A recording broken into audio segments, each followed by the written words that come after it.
Hey guys, Christian here, and this is a very special video. This is a video I wanted to make for a while. This is basically a video that I wanted to make since July, and this is a video that really is something that I really want to talk about. And I've been waiting a long time for this, so this is my opinion. Well, to start off, it's December of 2016, and first of all, WWE has had a fucking amazing year within 2016. 2016 is probably the best year they have had in a while, because WWE has been like high and lows, major high and lows, and there wasn't a year that they had a lot of solid stuff going through that really tried to make it like great all around. And one of the things that truly made WWE great this year was the brand split. But to start off, let's take a look back at 2016 or 2015 from right now, like a year ago. We have Roman Reigns as the WWE Champion, Dean Ambrose as the Intercontinental Champion. I think the United States Champion was either Kalisto or Alberto Del Rio, I don't remember. Charlotte was the Divas Champion, and the New Day were still Tag Team Champions. And by the end of 2016, we have 2 World Champions, 2 Women's Champions, Intercontinental Champion, United States Champion, a Cruiserweight Champion, and 2 separate tag team divisions. That's just crazy in itself when you really break it down for everyone to like think about it. You know what I mean? And let's just look back at what progressed throughout 2016 to make WWE better. Now I'm gonna start off with the big 4 pay-per-views first, which is in comparison, 2015, 2016 Royal Rumbles. The Royal Rumble this year was much better than 2015. Yes, 2015 had Daniel Bryan, Bubba Ray Dudley, many good superstars in there, pretty decent superstars, but the Royal Rumble was really bad because everyone wanted Daniel Bryan to win the Royal Rumble because he just came back from a major neck surgery that stripped him of the title and thrown him into the back burner after his amazing win and amazing performance he had at WrestleMania 30.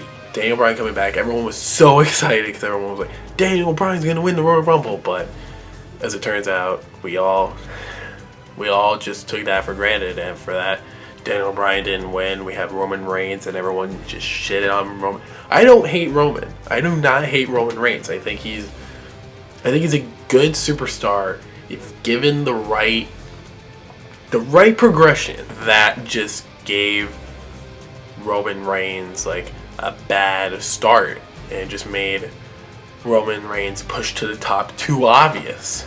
And especially when they put him in a match against Brock Lesnar, who was the world champion at the time. Also during that night, Brock faced against Seth Rollins and John Cena in an amazing triple threat match. One of my favorite triple threat matches in a while. In a long time. And then all the other matches were blah, man. Everyone left booing. Even The Rock couldn't save Roman Reigns from, being booed. And if The Rock can't save you, nothing will help you, to be honest. Yeah, Roman just failed. And you compare that to 2016, where we had an amazing last man standing match for the IC title. You had Charlotte and Becky, 2 of the best women's wrestlers on the main roster, competing for the Divas Championship in a match that was truly incredible. And with Sasha Banks making her return, making it clear she wanted to be in the women's title picture, that just made it much better and really gave the fans like hope that this year's WrestleMania was going to be good. Then you had the Royal Rumble match that was for the actual title, which was really surprising. I was not expecting that, but then when Vince McMahon announced it, I was really surprised. And in this match, you had so many contenders that could win the title. You had Reigns, you had Ambrose, you had Jericho, Owens could have been a contender, Bray Wyatt, the return of Triple H after Roman Reigns attacked Triple H at TLC, and with the debuting AJ Styles in the Royal Rumble, you cannot say that was a bad Royal Rumble. And that is just mind-blowing that WWE has managed to get that. So yeah, this was an amazing match, that was an amazing Royal Rumble match. And seeing, yes, AJ Styles getting eliminated sucked, but everyone was happy because if Roman would have walked out of the Royal Rumble with the championship, that would have been a disaster on WWE's part, and that would have not made the Royal Rumble any better whatsoever. Then we had WrestleMania. I think most of the losers on Raw, most of the losers in Mania ended up being like a huge part in the next pay-per-view, which is frustrating to me. Mania was good. The major good matches at Mania from this year had been last year. Like last year's the best matches of last year were the Triple H Sting match, which was great. Cena and Rusev. I would say the IC title match a little bit. Rollins and Orton was good. Wyatt and Undertaker was that match. And the world title match was not that good whatsoever. It was pretty much a lesser squash match with Roman getting a slight bits of offense, but then it was mostly Brock just destroying him, along with Seth Rollins cashing in just so everyone would be happy by the end of WrestleMania 31.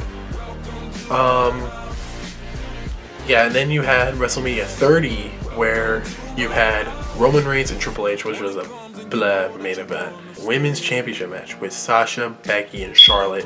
You had the return of Shane McMahon fighting The Undertaker in Hell in a Cell, which was originally supposed to be Cena versus The Undertaker not in Hell in a Cell, but because Cena got a shoulder injury, they just went with Shane McMahon, which was a really odd choice, but many other matches, like the IC title match, the ladder match was just spot on. Jericho and Styles was just incredible all throughout. The matches were pretty good. They didn't end disappointing. The New Day was just great. So WrestleMania this year was much better. Then you had SummerSlam. Some good matches, some bad matches. Like this year's SummerSlam ended with Brock Lesnar defeating Randy Orton in short time, which was But then last year you had Undertaker versus Brock Lesnar, which was not a great match either, so you can't really compare the two. So SummerSlam was and then you had Survivor Series, which was probably still the weakest, but like this year's Survivor Series was better, way better than SummerSlam, to be honest. Yes, like some matches were great, plus this one didn't have Cena, but I just thought that this match was better in my opinion. I just don't think it was that great. I just think that, in my opinion, this year's Survivor Series was just great. I just think that the Lesnar Goldberg match was the way that, because they wanted to have the WCW Goldberg, not the WWF or like WWE 2003 Goldberg. So having that just made sense. The brand split matches were great. The Cruiserweight match was good. The IC title match was good. The women's and the tag matches I really didn't care about. It was only the men's one I really cared about. And even that was just gold all the way across, which really made it good. Then, what made it good was the fact that we had brand exclusive pay-per-views between at times of SummerSlam and Survivor Series. And let's just talk about the brand split. The return of the brand split, which was at first, because I'm a big fan of Wall Culture Wrestling, hashtag to Adam Blampier, Adam Pacitti, Jack the Jobber, King Ross, whatever those guys are. They do wrestling videos. And Adam Blampier, who does like fantasy booking for WWE, he talked about how like they should have had the women's division, the entire women's division on one brand, division on the other brand, which would have made sense. But I guess WWE just wanted to make it even, which in the end really helped it, except for Raw, because Raw is just, in my opinion, SmackDown's great. Not just because Cena and Styles are on there, but just overall SmackDown is just much better than Raw. And just talking about SmackDown itself, last year was horrible because all it was just matches. Everyone just almost forgot about SmackDown. It really sucked. It got to the point where like Sci-Fi was like, look, it's not drawing any viewership, so WWE moved SmackDown to the USA Network because that's where Raw is, and so it's just one network channel that will have Raw and SmackDown. It'll be a lot easier. But apparently USA wasn't comfortable with SmackDown's ratings. They were still getting worse. And then they moved it to Thursday nights like how it was before, and it still wasn't working. So with that, like, they decided, we'll just make it live, bring back the brand split, and have it on Tuesdays, which is the best thing that they have done, really. Not just to benefit SmackDown, but just to benefit WWE in general, because with the brand split came other people having new opportunities to become champions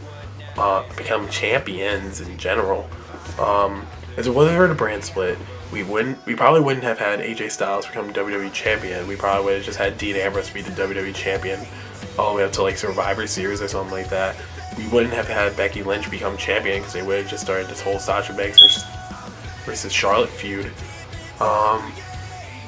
The tag champions, like Heath Slater wouldn't be as popular as it is. I'm pretty sure Heath Slater would have just left WWE if that would have happened.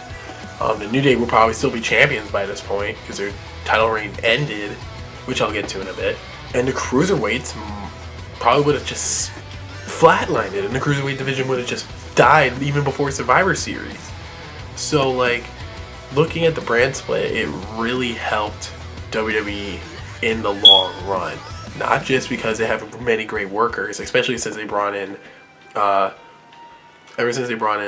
the New Japan stars, which is Styles, Nakamura, which I'll get to in a bit, Gallows and Anderson, which really helped WWE in general because AJ Styles ended up becoming a great champion. They brought in the Club, which is a substitution for the Bullet Club because they can't really use that because that's owned by New Japan. And NXT has just been so great. NXT has done so well for themselves.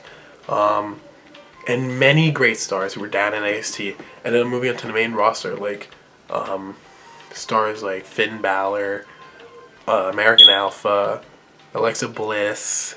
Like, they moved up to the main roster, and eventually Bayley moved up to the main roster after SummerSlam, which was desperately needed. The brand split brought in so many opportunities for a lot of different people, like Finn Balor, Alexa Bliss, and American Alpha, like I mentioned, along with Nia Jax, Mojo Rawley, of course, and Carmella. They all got brought to the main roster, and they had many good opportunities for them. And with that, so many great things that's coming out of the brand split. You had Talking Smack, which is on SmackDown. We're going to start with SmackDown first, because SmackDown's becoming way better than Raw. You have Talking Smack, which allows people to give, like, kind of unscripted promos, like, so they can talk about they can talk, like, try to express their characters a little bit more, which is really helping them. The Miz is probably one of the greatest Intercontinental Champions of all time. Even though a lot of people don't like Miz, I actually like The Miz, so I really think that The Miz is really helping WWE and is really making WWE better. Right now, the SmackDown champions is not Heath Slater, it's Bray Wyatt and Randy Orton. Randy Orton joined the Wyatt family, and not only that, Bray Wyatt actually got a championship, which is really surprising because no one really thought that he would ever get a championship. Ever, to be honest. I'm one of those people. And along with that, we ended up having AJ Styles being WWE champion. We have the whole James Ellsworth storyline, which somehow managed to become a major storyline in SmackDown. And I actually like the James Ellsworth storyline. I think it's at first I thought it was stupid, and I began to like it a lot. And now it's starting to get to the point where he's too overused. He should not be in WWE right now. If anything, he should be down in NXT, but I guess they have more plans with James Ellsworth later on. The whole Heath Slater free agent thing leading into him getting a SmackDown contract, I thought that was great. Becky Lynch becoming champion, Alexa Bliss becoming champion. Everyone is just so great in WWE, and it's just really surprising. And then for Raw, you have Kevin Owens becoming first of all, they announced the new Universal Championship. They had the whole Sasha Banks Charlotte feud, which I admit was actually pretty good. They allowed Sasha and Charlotte to have amazing matches on Raw, even though Sasha should have won that feud in the end. But I just feel like, considering the Vince McMahon wants Bayley versus Charlotte, they just gotta do that, and it just makes sense for having Charlotte to win. Then we had the New Day, who ended up breaking Demolition's record for the longest reigning tag team reign in WWE history, which was just broken a couple days later by the team of Sheamus and Cesaro. Everything is just becoming so much better for WWE. WWE is walking into Royal Rumble 2017 with a huge way of trying to make WrestleMania 33 a really great show. And one more thing is Brock Lesnar versus Goldberg. Goldberg coming back because of the 2K video game. I love what they've been doing with Goldberg, especially with all the promos, the in-ring segments, the video game shit, and now we get to something I really want to talk about is NXT. And if a lot of you did not watch the brand split on July 19th on that episode of SmackDown, they pretty much took 6 draft picks from NXT, and with that, it kind of gave NXT the realization of, oh crap, we need to we need to really work on NXT, which is something they have done. They've given Shinsuke Nakamura the NXT Championship. They've had the feud between him and Samoa Joe over the last few months, which is pretty good. His debut with Sami Zayn at NXT TakeOver Dallas was probably one of the best matches of the year. Asuka, she's been booked pretty good. She's been booked really well. NXT's just been getting better. WWE's just getting better in general, and I'm really excited to see how the Royal Rumble plays out. Because of all the stuff that's going on in the brand split, I just think that everything is just working out so good for WWE. And of course, the brand split pay-per-views is the brand exclusive pay-per-views is the one thing that's kind of burning WWE, like making WWE realize we're not really selling anything. And that's the one thing about it that they can really that they have to try to fix. They gotta figure out something with that cruiserweight division. 205 Live, I think it's a good idea because they aren't really getting that much goodness on Raw, and I feel like it's a good way to help the cruiserweight division. I feel like it's a really good thing that they're doing for the cruiserweights. And overall, WWE, since if you compare WWE from last year to this year's just been so much better and a lot of great opportunities, and I'm just excited to see how WWE ends up playing out in the future. And I would have to say my favorite match of 2016 for WWE it's really hard because there's so many great matches this year. If I had to pick one, John Cena versus AJ Styles at SummerSlam 2016. That was probably the best match that those two have ever had so far.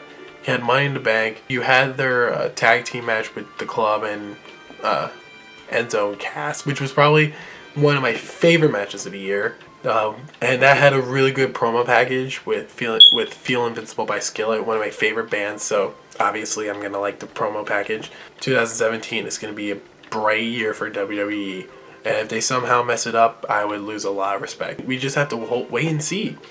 Just see what WWE have in mind to see what can they do with WWE 2017. Let's just hope for the best. Be sure to leave a comment down below on what do you think of 2016. Did you think WWE 2016 was a good show? Was a good thing? bad thing if you disagree with me. If you disagree with me, that's fine. Be sure to leave a comment down below and hit that thumbs up button, and be sure to subscribe for more videos. Follow me on Twitter at CJStyles518, and be sure to tune in for more videos. I'm Christian Justino from CNC Productions, and I'll see you guys next time.